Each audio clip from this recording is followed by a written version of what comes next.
काली परछाई। यह कहानी है एक छोटे से कस्बे रामपुर की, जहां जिंदगी आमतौर पर शांतिपूर्ण थी, लेकिन पिछले कुछ हफ्तों से कस्बे में अजीब घटनाएं घट रही थीं। लोग धीरे धीरे गायब हो रहे थे और किसी को कुछ पता नहीं चल पा रहा था। कस्बे के लोग डर के साए में जीने लगे थे। रवि, जो कि रामपुर के थानेदार थे, इस मामले को लेकर बहुत परेशान थे। हर बार गायब होने वाले लोगों का कोई सुराग नहीं मिल पाता था। उनकी टीम ने पूरे कस्बे में छानबीन की, लेकिन कोई भी ऐसा सबूत नहीं मिला जिससे पता चल सके कि ये गायब होने वाले लोग आखिर कहां जा रहे हैं।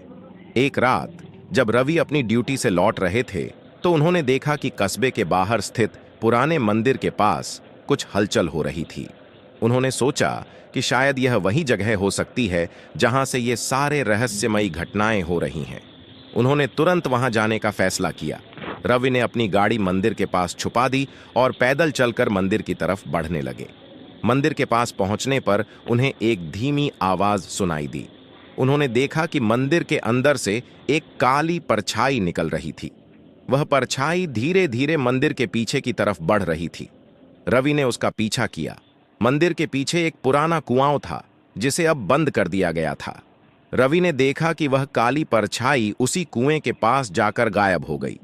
रवि का दिल तेजी से धड़कने लगा। उन्होंने हिम्मत जुटाई और कुएं के पास जाकर देखा। वहां जमीन पर कुछ ताजे निशान थे, जो कुएं के ढक्कन की तरफ इशारा कर रहे थे। रवि ने धीरे धीरे कुएं का ढक्कन हटाया और देखा कि अंदर एक सीढ़ी है, जो कुएं के नीचे की ओर जा रही थी। वह सीढ़ी के सहारे नीचे उतरे और देखा कि कुएं के नीचे एक गुप्त तहखाना था।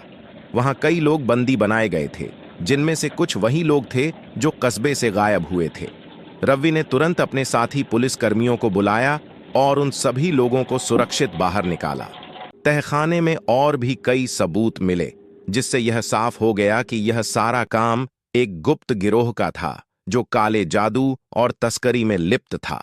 इस सफलता के बाद रवि को पूरे कस्बे में हीरो के रूप में माना जाने लगा।